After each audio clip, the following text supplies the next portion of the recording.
1 kilo பருப்பு, அரிசி, வேட்டி, சேலை எல்லாவற்றையும் இலவசம் இலவசம் இலவசம் என்று அறிவிப்பது எவ்வளவு பெரிய ஏமாற்று.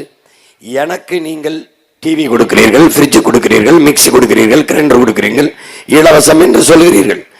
நீங்கள் இதை வாங்கிய இடத்தில் இலவசமாக வாங்கினீர்களா, பணம் கொடுத்து வாங்கினீர்களா? கொடுத்த பணத்தை எங்கிருந்து எடுத்தீர்கள்?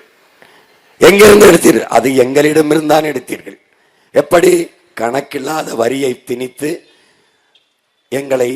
எங்களிடமிருந்து அந்த வரியை எடுத்து திருப்பி எங்களுக்கு இலவசம் என்று கொடுத்து ஏமாற்றி தொடர்ச்சியாக ஆட்சிக்கு வருகிறீர்கள். இது எப்படி ஒரு வளர்ச்சியாகும்? இது எப்படி ஒரு நல்ல ஆட்சியாகும்? இதை கற்றறிந்த பெருமக்கள், படித்து கொண்டிருக்கிற என் தம்பி தங்கைகள், ஒரு அறிவு சமூகம் இது ஆய்ந்து தெளிந்து சிந்தித்து பார்க்க வேண்டாமா? இது எப்படி? ஏற்கனவே 10 லட்சம் கோடி கடன், 1 லட்சம் கோடி வட்டி. இன்னும் அடுத்த 5 ஆண்டு வரும்போது இது மாதிரி இலவசங்களை கொடுத்தால் அது 2 லட்சம் கோடி வட்டி. நாட்டின் பட்ஜெட்டே 3 லட்சம் கோடி தான். வட்டியே 2 லட்சம் 3 லட்சம் கோடி வந்தால் நாடு என்னவாகும் என்பதை அறிவார்ந்த எனது சொந்தங்கள் சிந்திச்சு பார்க்கணும். மிகப்பெரிய பொருளாதார வீழ்ச்சியை சந்திக்கும். ஒரு வீட்டை அடமானம் வைத்து கடன் பெற்றவன் விஷத்தை கொடுத்து செத்தது, தூக்கலை குடும்பத்தோட தொங்கி செத்ததை நாம் படிக்கிறோம். நீ எதை வைத்து கடன் வாங்குகிறாய்? நாட்டை அடமானம் வைத்து. நாட்டில் எது? மக்களின் நலம், மண்ணின் வளம். இது 2ஐயும் அடமானம் வைத்து நீ பல லட்சம் கோடி கடனை வாங்கி நிறைவேற்றிய ஒரே ஒரு நலத்திட்டம் என்ன? சிறந்த கல்வியை நான் என் நாட்டு பிள்ளைகளுக்கு கொடுத்து விட்டேன். ஆக சிறந்த கல்வியை உலகத்தரத்திற்கு. உலகத்திலே முதல் நாடாக ஃபின்லாந்து இருக்கு, 2வது நாடாக தென்கொரியா இருக்கு, 3வது நாடாக சிங்கப்பூர் இருக்கு. அதை தாண்டி கல்வியை என் மக்களுக்கு கொடுத்து விட்டேன் என்று இந்த அரசு சொல்லுமா? இல்லை. சிறந்த மருத்துவம், உயிர்காக்கும் மருத்துவம் ஒரு மகத்தான சேவை, என் மக்களுக்கு தேவை, அதை நான் கொடுத்து விட்டேன் என்று இந்த அரசு சொல்லுமா? இல்லை. பயணிக்க நல்ல பாதையை கொடுத்து விட்டேன், சிறந்த போக்குவரத்தை, தரமான போக்குவரத்தை கொடுத்து விட்டேன், தடையற்ற மின்சாரம் நானே உற்பத்தி செய்து என் மக்களுக்கு தடையற்ற மின்சாரத்தை கொடுக்கிறேன் அப்படின்னு நான் சொல்ல முடியுமா? பசியற்ற என் நாட்டை உருவாக்கி விட்டேன். எத்தனை லட்சம் குழந்தைகள் பசியோடு உறங்கச் செல்கிறார்கள் என்று உங்களுக்கு தெரியுமா? வீடற்றவர்கள் என்று எவரும் இல்லை என்று இவர்களால் சொல்ல முடியுமா? ஒவ்வொரு முறையும் ஆட்சிக்கு வரும்போது அம்மா வீட்டு திட்டம், ஐயா வீட்டு திட்டம் என்று அறிவிக்கிறார்கள் என்றால் ஒவ்வொரு ஆண்டும் ஒவ்வொரு முறையும் ஆட்சிக்கு வரும்போது, தேர்தல் வரும்போது, தேர்தல் அறிவிப்பிலே வீடற்றவர்களுக்கு வீடு, வீடற்றவர்களுக்கு வீடு என்றால் எத்தனை வருஷமாக கட்டி கொண்டிருப்பீர்கள்? அப்போ ஒரு அடிப்படையை கூட நிறைவேற்றவில்லை. ஒரு தவிச்ச வாய்க்கு தன் நாட்டு மக்களுக்கு தண்ணீரை கொடுக்க முடியாத அரசு அரசாது தரிசா என்பதை அறிவு சமூகம் சிந்திச்சு பார்க்கணும். தண்ணீரை கூட நம் தனியார் முதலாளிகளிடமிருந்து தான் வாங்கி குடிக்க முடியும். ஒரு தண்ணீரை தர முடியவில்லை. எல்லாவற்றையும் இலவசம் தருகிற இந்த அரசு மிக்சி, கிரைண்டர், 10,000 ரூபா பணம், 5,000 ரூபா பணம், ஃப்ரிட்ஜு, டிவி எல்லாவற்றையும் இலவசமாக கொடுக்கிற இந்த அரசு ஏன் தண்ணீரை தர முடியவில்லை என்ற கேள்வியை என் அன்பு சொந்தங்கள் எழுப்பி பார்க்க வேண்டும். ஒரு அடிப்படை கட்டமைப்பை கூட நிறைவேற்றாது 60 ஆண்டுகளாக மாறி மாறி இந்த ஆட்சியை இந்த 2 பெரும் திராவிட கட்சிகள் செஞ்சு கொண்டிருக்கிறார்கள். அப்போ இந்த நிலையை தகர்த்து மாற்ற வேண்டும் என்று நினைக்கிறோம். ஒரு மறு கட்டமைப்பை கட்ட வேண்டும் என்று உங்கள் பிள்ளைகள் நினைக்கிறோம். அதுதான் உண்மையான மாற்றாக இருக்க முடியும் என்கிறோம். இந்த இலவசம் என்பது ஒரு கவர்ச்சி சொல், வீழ்ச்சி சொல், வளர்ச்சி அல்ல. ஆறுதலால் காயங்கள் ஆறாது, அழுவதனால் எதையும் அடைந்து விட முடியாது, தூறல்களால் பயிர்கள் விளையாது என்று என் தேசத்தை நாசமாக்கிய ஒரே சொல் இலவசம்தான் என்று மதிப்பிற்குரிய திரு குன்றக்குடியில் அடிகளார் அவர்கள் சொல்லுகிறார்கள்.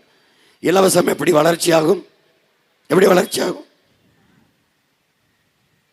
ஒவ்வொன்றுக்கும் கையேந்தி நிற்கிற என் மக்களை ஒரு தன்மான இழப்பை தனி நாட்டு மக்களுக்கு கொடுப்பது எப்படி சரியான ஆட்சியாகும்? அப்போ இலவசம் பெற வேண்டிய ஏழ்மை வறுமை நிலையில் இல்லாது மக்களின் வாழ்க்கை தரத்தை உயர்த்துவதுதான் நல்ல ஆட்சி.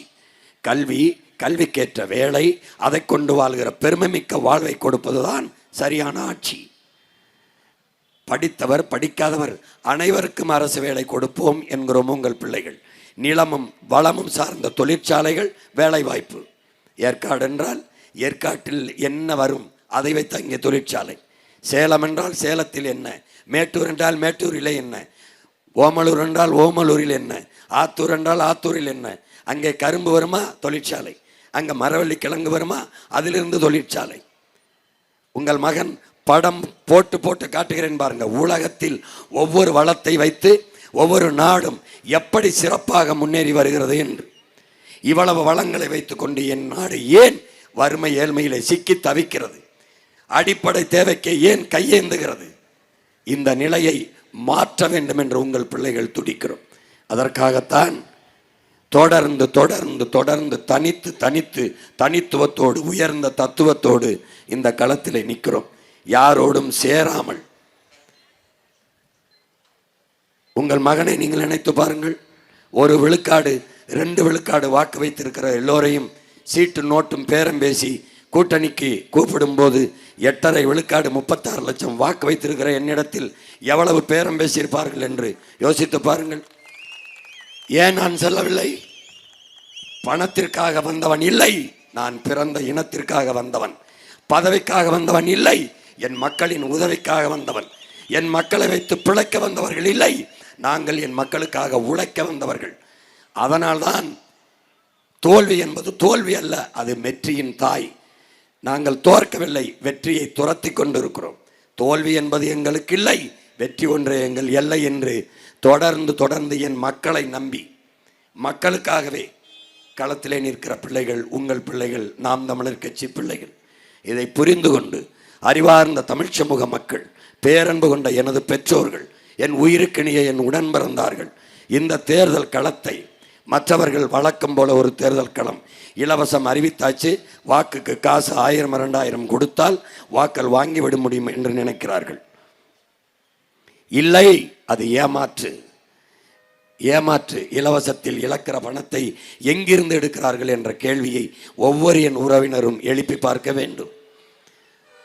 அதனால் என் அன்பு சொந்தங்கள், ஒரு நல்ல ஆட்சி இந்த மண்ணில் மலர, உலகத்தில் தலை சிறந்த நாடாக இது மாற, கல்வியில், மருத்துவத்தில், வேலைவாய்ப்பில் சிறந்து விளங்க, இந்த நாட்டை பூமியின் சொர்க்கமாக உலகத்தின் தலை சிறந்த நாடாக மாற்றி படைக்க உங்கள் பிள்ளைகள் எங்களுக்கு ஒரு வாய்ப்பை கொடுங்கள்.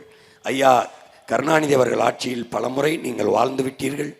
அம்மையார் ஜெயலலிதா அவர்கள் ஆட்சியில் பலமுறை வாழ்ந்து விட்டீர்கள். ஐயா ஸ்டாலின் அவர்கள் ஆட்சியில் இந்த 5 ஆண்டு வாழ்ந்து விட்டீர்கள். ஐயா எடப்பாடி அவர்கள் ஆட்சியிலே 4.5 ஆண்டுகள் வாழ்ந்து விட்டீர்கள். ஒரே ஒரு முறை உங்கள் பிள்ளைகளுக்கு வாய்ப்பு கொடுங்கள். இந்த ஆட்சி, இவர்கள் ஆள் மாறி இருக்கிறார்கள், ஆட்சி மாறி இருக்கு, ஆட்சி முறை மாறி இருக்கிறதா சிந்தித்து பாருங்கள். உங்கள் பிள்ளைகள் ஆள் மாற்றத்திற்கு, ஆட்சி மாற்றத்திற்கு வந்தவர்கள் அல்ல, அடிப்படை அமைப்பு அரசியல் மாற்றத்திற்கு வந்தவர்கள், ஆட்சி முறை மாற்றத்திற்கு வந்தவர்கள். அதனால்தான் கட்டிய கட்டடத்திற்கு வெள்ளையடிக்க வந்த சீர்திருத்தவாதிகள் அல்ல, கட்டடத்தை இடித்துவிட்டு மறு கட்டடம் கட்ட வந்த புரட்சியவாதிகள் என்று உங்கள் முன் உங்கள் பிள்ளைகள் நிற்கிறோம். நாங்கள் பழுது பார்க்க வந்தவர்கள் அல்ல. ஜன்னல் பழுதாகிவிட்டது, கதவு பழுதாகிவிட்டது, கட்டடத்தை தகர்த்து விட்டு புதிய கட்டடம் கட்ட வந்த புரட்சியவாதிகள். பகத்சிங் என்ன சொல்கிறான்? வெளிப்படையாகவே அநீதிகளால் கட்டமைக்கப்பட்ட சமூகத்தை தகர்த்து, வெளிப்படையாக என்ன நீதி, ஊழல், லஞ்சம் தெரிகிறது, தடுக்க முடியாது. வளக்கொள்ளை உங்கள் கண்முன்னே, உங்கள் மலை, உங்கள் ஆறு அள்ளி விற்கப்படுது, நொறுக்கப்படுது, தடுக்க முடியாது. கண்முன்னே கணக்கில்லாத சாராயம், தடுக்க முடியாது. கண்முன்னே கற்பழிப்பு, தடுக்க முடியாது. கண்முன்னே கொலை, கொள்ளை, தடுக்க முடியாது. இதுதான் வெளிப்படையாகவே அநீதிகளால் கட்டமைக்கப்பட்ட சமூகம். இந்த சமூகத்தை தகர்த்து முற்றுமுழுதாக ஒரு புதிய சமூகம் படைப்பதுதான் புரட்சி என்கிறான் பகத்சிங். அந்த புரட்சியை செய்ய வந்த பிள்ளைகள் உங்கள் பிள்ளைகள். இதை எல்லோரும் இந்த களத்திலே, தேர்தல் களத்திலே எடுத்து வைக்கிற கருத்துக்களை என் அன்பு சொந்தங்கள், என் அருமை தம்பி தங்கைகள் ஆழ்ந்து கவனியுங்கள். எந்த கருத்து ஏற்புடையது, யார் சொல்வது சரியானது, யாரிடத்தில் நாடு இருந்தால் நாடு மக்களும் பத்திரமாக இருக்க முடியும், தன்மானத்தோடு தலை நிமிர்ந்து வாழ முடியும், யாரிடத்தில் இருந்தால் ஊழல் லஞ்சமற்ற நாடாக இது மாறும், யாரிடத்தில் இருந்தால் மதுவற்ற மாநிலமாக இது மாறும், யாரிடத்தில் இருந்தால் குற்றமில்லாத ஒரு சமூகமாக இது மாறும் என்று என் அன்பு சொந்தங்கள் ஆய்ந்து தெளிந்து சிந்தித்து பாருங்கள். யாராவது வந்து மதுக்கடையை மூடுவோம் என்று தேர்தல் அறிக்கையில் சொல்கிறார்களா? சொல்ல மாட்டார்கள். ஏன்? 2 கோடி குடிகாரர் இருக்கார்கள், அவர்கள் ஓட்டு போய்விடும் என்று. உங்கள் பிள்ளைகள் எனக்கு குடிக்கிற மக்களின் வாக்கு வேண்டாம், குடிமக்களின் வாக்கு ஒன்றே போதும் என்ற நோக்கிலே இந்த களத்திலே நிற்கிறோம். போதையில் இருக்கிறவன் தனக்கான தலைவனை என்ன சிந்தனை தெளிவில் தேர்வு செய்வான்? குடிக்க காசு கொடுத்தால், கோட்டரை கொடுத்தால் போடுவான், சாப்பாடும் சாராயம் கொடுத்தாலும் போடுவான். நாட்டின் எதிர்காலத்தை குடிகாரன் தீர்மானிக்கிறான் என்றால் அந்த நாடு உண்மையிலே குடியரசா இல்லை குடிக்கிற மக்களின் அரசா என்பதை அறிவார்ந்த தமிழ் சமூக மக்கள், என் தம்பி தங்கைகள் சிந்தித்து பார்த்து முடிவெடுங்கள். நல்லதை தேர்வு செய்கிற நீங்கள் சரியானதன் பக்கம்தான் எப்பவும் நிற்பீர்கள். பையனுக்கு பொண்ணு பார்த்தால் நல்ல பொண்ணாக இருக்கணும், பொண்ணுக்கு மாப்பிள்ளை பார்த்தால் நல்ல மாப்பிள்ளையாக இருக்கணும், சாப்பிட போனால் நல்ல கடையாக இருக்கணும், துணி எடுக்க போனால் நல்ல கடையாக இருக்கணும், நகை வாங்க போனால் நல்ல கடையாக இருக்கணும். எல்லாவற்றிலும் நல்லதை தேடுகிற என் அன்பு சொந்தங்களே, 5 ஆண்டு கால எதிர்காலத்தை தீர்மானிக்க போகிற, உங்கள் வாழ்க்கையை தீர்மானிக்க போகிற அடுத்த ஆட்சியை எது நல்லது என்று யோசித்து சிந்தித்து தெளிந்து ஆய்ந்து முடிவெடுத்து வாக்கு செலுத்துங்கள். வாக்கு ஒரு வலிமை மிக்க ஆயுதம், அதை அநீதிக்கு எதிராக தூக்குங்கள். பசி, பஞ்சம், ஊழல், லஞ்சம், கொலை, கொள்ளை, சாதிய இழிவு, தீண்டாமை, அடக்குமுறை, ஒடுக்குமுறை, பெண்ணி அடிமைத்தனம், பாலியல் வன்கொடுமை, மது, மத போதை, வளக்கொள்ளை, இது ஏதுமற்ற புதிய ஒரு தேசம் செய்வோம். மக்கள் புரட்சியால் அதை உறுதி செய்வோம். வலிமை மிக்க வாக்கு என்கிற ஆயுதத்தை ஏந்தி அநீதியை ஒழிப்போம். என் அன்பு சொந்தங்களே, உங்களின் மதிப்புமிக்க வாக்கை எளிய பிள்ளைகள் எங்களுக்கு தந்து விவசாய சின்னத்திலே வாக்கு செலுத்தி வெற்றி பெற செய்யுங்கள்.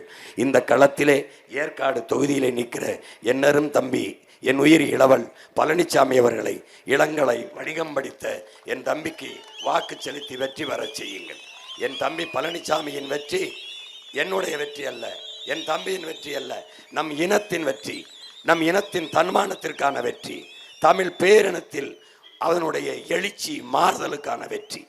நீங்கள் அதிமுக வெல்வது, திமுக வெல்வது ஒரு வழக்கமான நிகழ்வு, ஏற்கனவே வென்றிருக்கிறார்கள், அது ஒரு சாதாரண நிகழ்வு, சம்பவம். ஆனால் உங்கள் பிள்ளைகள் வெற்றி பெறுவது சரித்திரத்தில் மாபெரும் புரட்சி.